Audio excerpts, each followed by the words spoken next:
So hello, I'm Gaby Huddart, I'm Editor-In-Chief of Good Housekeeping, and welcome to Good Housekeeping's Big Summer Book Day. I'm here for this session with Emma Gannon, writer, broadcaster, podcaster, probably best known for the podcast Control Alt Delete, and her best-selling business book, The Multi-Hyphen Method. But just a few days ago, on the 23rd of July, Emma became officially a novelist on publication of Olive. So congratulations, Emma. How does it feel to be a fiction writer? Thank you so much. Oh, it's so exciting. It feels like a new strand of my career, I think. So it feels very into the unknown. But yeah, it's been so much fun and it feels like my first book in many ways. Yeah, I mean, it is a completely different way of writing, isn't it? Writing from your imagination, or as opposed to researching something as a non-fiction writer. Yeah, definitely, because I think my career background working in magazines and writing articles and even writing my column, at least I could, I don't know, flesh that out in a book in many ways. It's quite similar, I suppose, that you're writing about yourself, or you're writing about your own opinions, but yeah, this was really different and I had to enter a whole new world and also make peace with the fact I'd have to redraft it at least 20 times for it to be any good. Whereas I think with non-fiction, you don't have to maybe redraft it as many times. Yeah. I mean, what inspired you? Why now the time for Olive, and what really inspired you to write it? Well, I've actually tried to write a novel for probably the last 6 years. This is just the one that's stuck, which I think, I don't know, maybe makes a point that you sort of have to be so invested in the topic, or at least you never get bored of it. Because I think to write 90,000 words on something and create a world and redraft it and work really hard on it. I mean, I spent 2 years writing it. I think you have to really love it. So I've started and failed at writing a novel for years. But they just weren't the one. It wasn't the one, I suppose. And this one, I feel like, was my story I wanted to tell. And so it came from somewhere, although it's obviously fiction, it came from somewhere deep inside, because you were passionate about it. I mean, obviously it only came out a few days ago, earlier this week. But without giving too many spoilers, can you tell our audience basically a sort of overview of what Olive's story is about?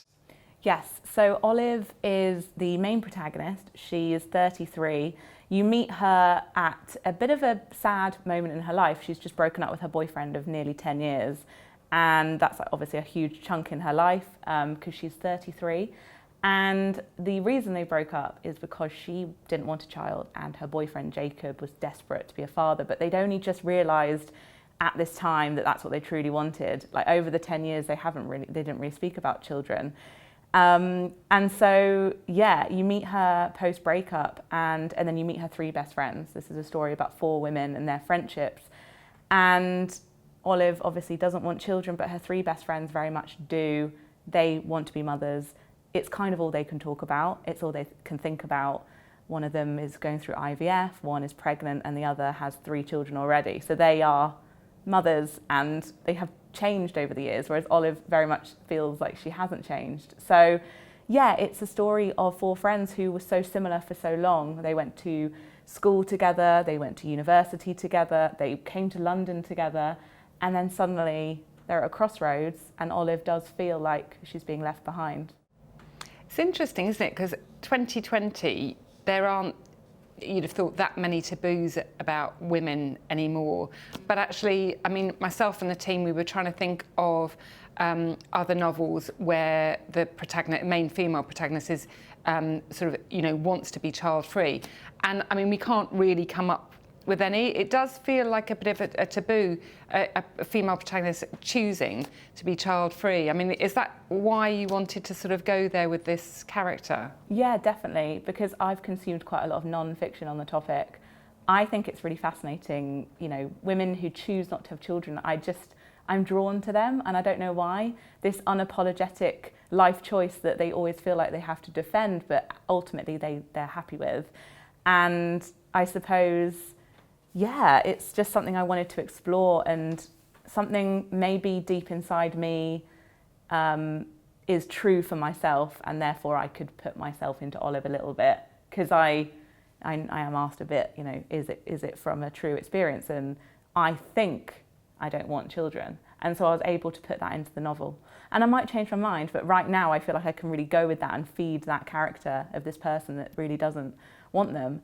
And I did want to add to the fiction landscape and do something maybe a little bit different.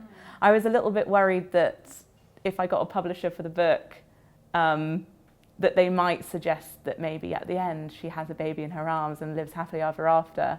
And obviously no spoilers, but you know, I wanted it to be a story of someone that did not want them. Oh, I think, yeah, I mean, again, no spoiler, but I think the ending works really well. I mean, as I've just said to you before we started filming, I cried at the end, but I cried for happy tears because, you know, the friendship between the four women is so strong. That friendship is really key.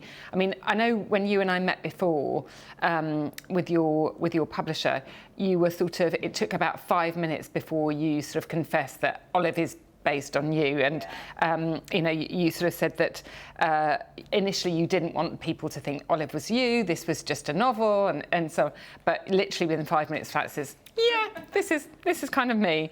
And you acknowledge she's based on you. Do you think that's why you were able to portray her so clearly and bring her feelings to life in such a strong way, because you can feel what she's feeling sort of, you know, somewhere quite deep inside? I think so. I don't want to speak for all novelists, but I think most novelists are kind of wanting to say something, maybe under the guise of another person, but there's a message there and there's a story there that maybe I'm not brave enough to say in a non-fiction book, and so I can then kind of put it into a story that's not real. It's almost like you're wearing like an invisibility cloak and you get to walk around naked, but no one can see you. That's kind of how I feel. Yeah, I wanted people to read it and I wanted to make a point, but I didn't want to feel like people were reading my diary, basically. Yeah. No, I mean, she is someone else. She isn't you, but she, you know, you do understand her, and being able to understand what she's thinking and feeling, obviously, is so important. I mean, something that also came through, I think, it really strongly, is lots of the characters in the book talk about guilt, and there's the guilt of not being a good enough mother, or the guilt of not wanting to be a mother, and is that right or wrong, and kind of wrestling with it. I mean, I suppose two questions here. Why do you think women feel so much guilt? And I mean, do you see that as quite a strong theme with female characters as opposed to male characters, that they do carry this guilt, you know, I'm not being good enough, or not wanting to do something, and constantly questioning themselves, is that right? Is it the right thing, or are they letting anybody down? Yeah, I do think guilt is a massive factor of life, especially for women. I mean, we wake up and see, I don't know what it is, like 5,000 images a day, more. And every single image is trying to make us feel guilty, because trying to sell us something or make us feel like we're not enough. And yeah, from food to dating to work to life to parenting, we're made to feel guilty. And I suppose this book really, I hope, is quite freeing, because you read the book, you realise that all these struggles are all in their own heads. No one's perfect, no one's missing out. At the end of the day, they've all chosen a path and they've committed to a path, and we can't do this again. We live our life and there's no take two. And so actually by the end, I'm hoping the reader feels like, oh, you know what? We can't compare. We're all so different, and maybe we're making ourselves feel guilty for no real reason. And I kind of wanted the ending to be a little bit cathartic in that way, that they can all let the problems go. Like, they all have them, and they're all different, but they're all having their version of, you know, having it all, or whatever the quote is. It's different for everyone. I mean, do you hope as well this book might open up for maybe for reading groups, for book groups, open up conversations among groups of women that perhaps they wouldn't broach otherwise? I hope so, yeah. In one of the reviews, actually, someone was like, oh, this would make quite a good book club book, but there might be Prosecco all over the floor. And I was like, what does that mean? Is that because they're having fun, or is that because they're having an argument? Like, maybe it's all going to come out in this book club, because yeah, I think some of it's quite ugly, like the ugly truth of our feelings. And that kind of jealousy and competition that we can have with our friends, and but also that sort of compassion that we have to have for each other, because, you know, maybe a book launch for me might be as important as my friend's christening. I'm not saying they're the same, but I think for someone to show up and realise how much it means to you, whatever that thing might be, I think that's what friendship is realising we're not all the same, we don't all want the same things, but just notice the things that that person is wanting and wanting to celebrate. Yeah, I mean, it's interesting, isn't it, as well, because, you know, for a lot of women, and certainly for some of the characters in the book, they talk about, you know, they're obviously thinking that their legacy will be a child or their children. And obviously Olive talks about how a legacy doesn't only have to be a child, and really a legacy is a form of everything you've ever done is your legacy. Do you think that's a conversation we should be having more with girls and young women about, you know, not sort of aspiring to, you know, you go to school, you go to university, you start working, you meet somebody, you then have children, that there's kind of, they're on this path to necessarily becoming a mother, that actually there's loads of other things that you can do and create your own legacy and something valuable that doesn't necessarily involve having kids. Yeah, definitely. And also, I think we just need more role models, because if everyone that we are championing and saying that they're successful or they are brilliant and they have nailed life all have the same kind of one, two, three step process of, like you say, kind of marriage, babies, the career, it really limits our imagination of what we want for our lives. And I have found so much joy and inspiration in following child-free women who are just really happy with their lives, and they still get pushback, which is the strange part of it all, but they're all, you know, I think it's good to reflect on what we want. And I think it's funny that my multi-hyphen method book feels so different from Olive, but actually I'm writing about the same thing. I'm writing about not being put in a box. With the multi-hyphen method, it was like, maybe you don't want a 9 to 5, and maybe you want to travel more, or maybe you want to work 3 different projects, or maybe you want to side hustle, or maybe you know, the options are actually endless. And I wanted to sort of sprinkle some of that reflection, looking at what we want in our lives, into the motherhood conversation. There's many ways to be a mother. I truly believe that, and I believe that your role, you know, being an auntie or being a friend or being, you know, a foster parent, adopting, surrogacy, like why do we only kind of champion this one kind of brand of mother? There are so many other ways to give back to the world as well. Yeah, actually I think that's important, because that does come through obviously strongly from you and strongly from the book, that just because you choose to be child-free, or the character choose, it doesn't mean that means you're a child hater. You can actually enjoy children and love children, you just not want to have your own biological children. Yeah, I mean, it's funny with Olive, because I think she kind of doesn't like children. Like, that her character is quite fun, because she is like picking up her friend's baby and being like, ugh.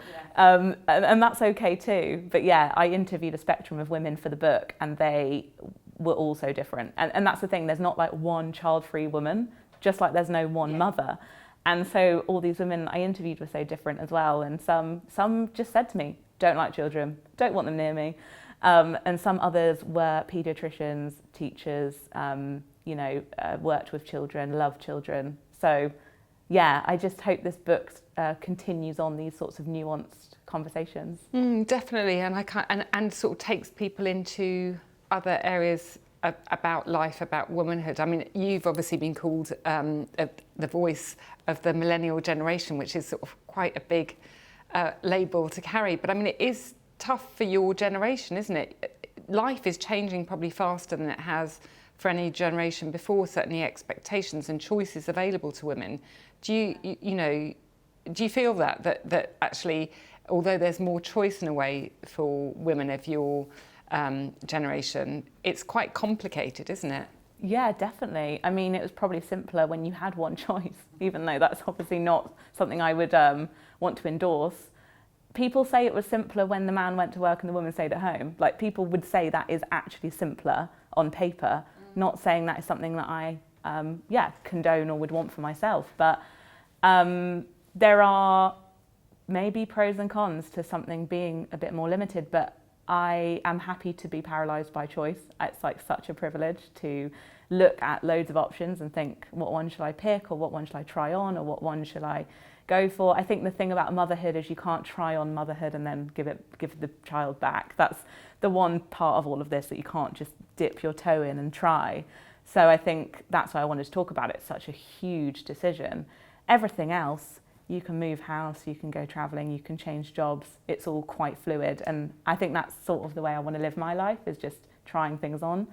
But the millennial thing, I kind of poke fun at that in the book, because there's loads of articles. If you Google millennials and children, like the top 10 search results are like, are millennials too immature to have children?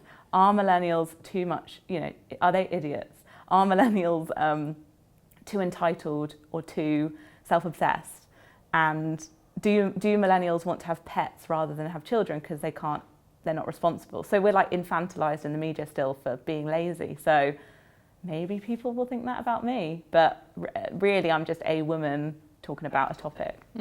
Yeah, I mean, but you're taking it, I think it is important to take readers to places that maybe sometimes a bit uncomfortable, Yeah. I mean, do you think there are any other taboos that we should be looking to break for women through fiction?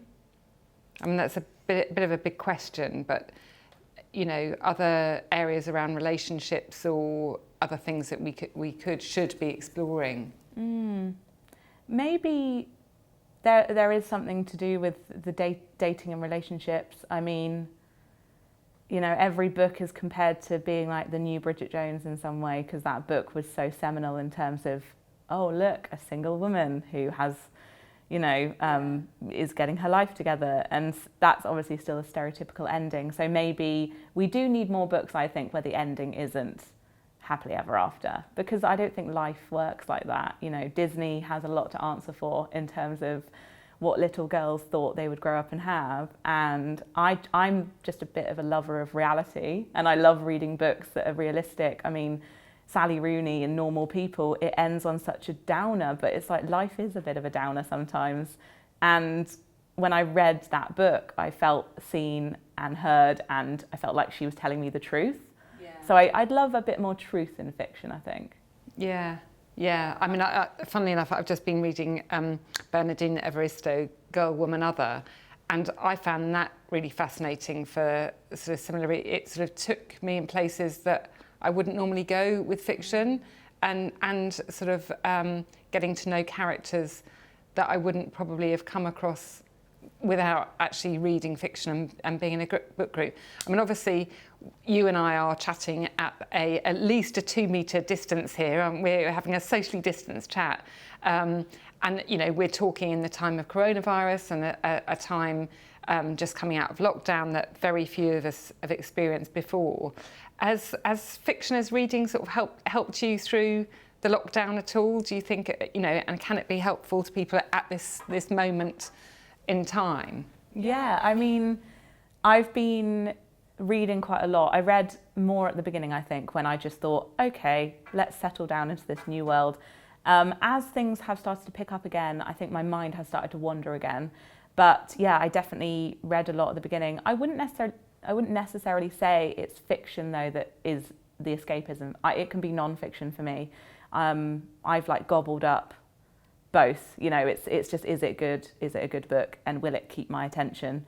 And that's really stood out actually during this time. I don't know about you, but I haven't been able to focus very much on many things. My attention span has just gone to absolute, So I've noticed if a book has kept me reading for like 2 days straight, I'm like, this is a very good book then, because I'm struggling. So what have the highlights been?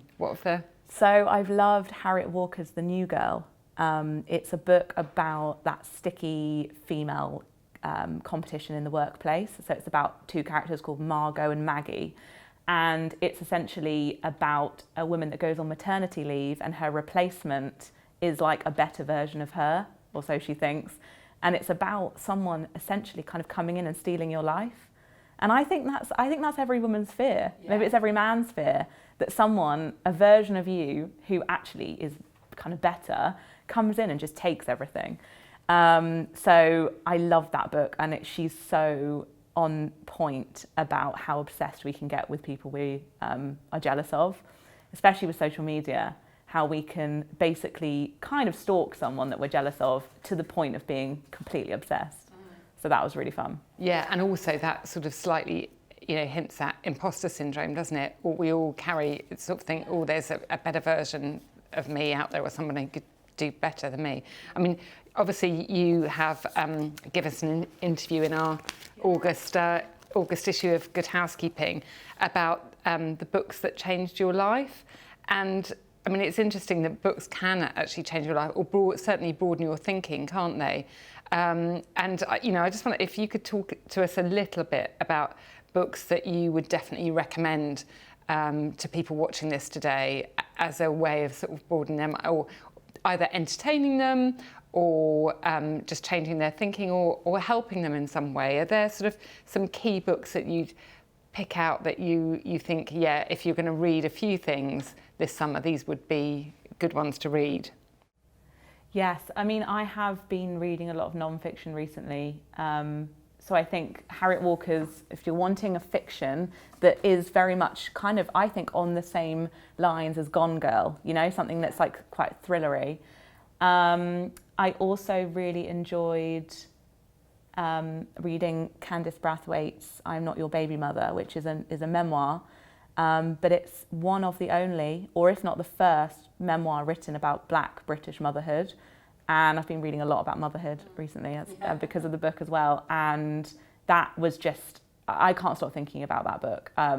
Mainly the statistics and the real life quotes and the anecdotes and the microaggressions of racism in Britain, and how Black women are 5 times more likely to die in childbirth. These are in Britain. Yeah. And so it's these, it's shocking, but it's not shocking for Candice. Like, this is her life, so it's almost a privilege to be shocked by it. But yeah, that book is incredible. And I've also been reading Bryony Gordon's new book, which is called Glorious Rock Bottom, and I read it in a day. And I learned more than I've ever learned about being an alcoholic and what that means. And I think that is a big problem in Britain. We normalise drinking. After lockdown, isn't it? Well, exactly. And I am very much someone that kind of glamorises drinking, I think. And yeah, it's the most honest kind of memoir around that topic I've ever read, to the point where it's uncomfortable. She goes there, it's very dark. So I think that is eye-opening, and I think it will help a lot of people as well. I mean, you're choosing some quite uncomfortable reads there. Do you want something a bit lighter? Something a bit lighter, considering this is, summer book day. Anything that you sort of think what was the last book that made you really laugh out loud? The last book I read that made me laugh out loud. Oh, am I able to have a minute to think? Samantha Irby. Oh, Samantha Irby's book. Yes. To us. Yeah. Wow, no, thank you. Yeah, she's hilarious. Again, it's non-fiction, and it's very dry observations about the wellness industry, the internet, growing older. I mean, this is a book about her being in her 40s, and she's written about being in her 20s and 30s. And just, how she sort of cares less and is finding herself in a new way. And yeah, it's brilliant around how you can change as you go into your 40s. I think that's, you're kind of, looking ahead. And I know you've got a particular passion, well, two authors that I know you have a passion for, but Elizabeth Gilbert, I know, is quite a big one for you, isn't she? Yeah, she is. I talk about her all the time, to the point where it could turn into a drinking game of how many times is Emma going to talk about Elizabeth Gilbert today on your podcast or something.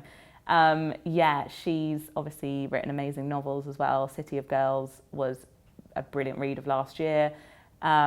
Looking back at that showgirl era in New York and being kind of promiscuous, and like, what does it look like to be sexually free and not be kind of victimized in situations. She like flips that narrative and kind of writes about these women who just go around town like they're men on the prowl, but they're women on the prowl, which I love. And then Big Magic, her non-fiction book, helped me write my novel. It's just the most amazing guide to stop overthinking, stop being so fearful, enjoy the process, because writing books is meant to be fun. It's so fun. And if you kind of get into this, self-hatred of I'm not good enough, you're kind of ruining the journey you're going on with writing. I think you're a rare author to say it's fun, because I mean there's quite the sort of image of an author, a novelist, is sort of quite a tortured soul, isn't it, while they're writing. So you found it really good fun, did you? Yeah, I mean Elizabeth Gilbert believes, and so does Julia Cameron, who's the author of The Artist's Way, which is like a famous creativity guide, which I know Elizabeth Gilbert loves. They don't really believe in the tortured artist, and they think that it's, I mean, if you want to do that, that's fine. But I think she's trying to say there is another way. And if you want to have fun whilst creating, like, here's another path, which I really like. Because I think it's also quite dangerous. I think that if we glorify or glamorize depression, for example, why would someone want to get out of it if that's their magic creative gift? Maybe they won't want to cure it, and I think that we should all have that option to not suffer. Yeah. So I like that she comes at it from a lighter place, that you can be having fun and making things. Yeah, I think that's interesting. I mean, the other author that I was having just heard you on a podcast yesterday talking about, Martha Beck, that leads us quite well to Martha Beck. So she's somebody also that you've been reading quite a lot during the last few months of lockdown. Yes. She's Oprah Winfrey's life coach, and she writes a column for O magazine. I'm very new to her, but I've just gone on a bit of a binge, and she's a very soothing voice, very academic, kind of Harvard background, so very, very switched on. One of those people where you think, God, your brain is just bulging and full of things. But the way that she breaks it down is that we create our own thought processes, and she talks about this image of being in an open room and just holding some prison bars in front of you. You're not actually stuck, you're not actually in jail, you're not actually, in this kind of cell of self-hatred. Like, you can step away. And I don't know, just these images of how we free ourselves, I've been getting really into. Interesting. I mean, now is the time we kind of need to at least feel ourselves free, don't we? Yeah. And then I was going to ask you also, sort of, for this summer, we may not be going away this summer, we may not be going on holiday, but if you were going to have a holiday at home, sort of that holiday read, the sort of page turner that you don't have to think too much about, is there anything that you'd sort of particularly recommend, or either that you're looking forward to getting stuck into, or that you'd recommend to people to try as a kind of form of escapism? I mean, if you're looking for something that will just make you laugh and make you escape and make you just think these characters are ridiculous and funny and there's a bit of truth in there, I would say Dawn O'Porter's books, The Cows or So Lucky. They're just so funny, and I think Dawn has this real gift of talking about women in an unfiltered way. She doesn't get embarrassed easily. And so if you want to kind of like cringe and laugh and think about your friends and think about the weird things you've done in the past, it's quite a good place to start. Quite good. And do you always read, or have you taken on the medium of audiobooks? What do you think about sort of, listening rather than page turning? I'm getting into audiobooks again. I'm just going through a non-fiction phase, and I think it's quite nice to read books where it's in someone's voice and it's and they've written it to be read by them. I really want to read Matt Haig's new book, The Midnight Library, and I think it's been narrated by Carey Mulligan. I love his stories, and I think he's someone who captures that magical kind of childlike feeling of getting lost in a book. And I know he also does children's books, but I think that book is about being trapped in a library and going back in time. And anything to do with time travel, I think, is quite nice during this time where we're all stuck indoors. Yeah, and now, I mean, you talked a lot about reading, but you're a novelist now. Are you working on book number 2? I am, but I actually have another book out in September called Sabotage, so I'm sort of trying to gear up for that. But when it comes to novel 2, I'm going to be very honest with you, I don't have any new ideas right now. And I was saying actually to a friend yesterday that lockdown has made me feel like I have no ideas. I'm sure they will come to me, but I'm realising that I get ideas from overhearing random conversations. I get ideas from sitting in cafes and listening to like a mother and child speak, or a group of friends. Like, I'm so nosy. And I get ideas from my friends in the pub, and I haven't had any of that. Oh, eek. So I need the world to open back up, otherwise there won't be another novel.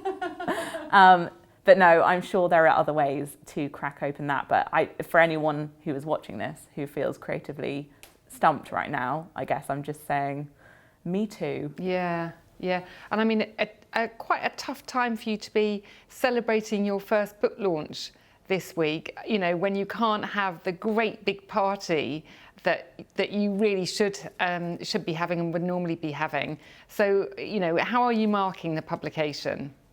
Well, yeah, I sent out the invites to the party in like February, and everyone was like, "You're so organised." And then, yeah, that was ridiculous. Now I will never be as organised because it just bites you in the bum.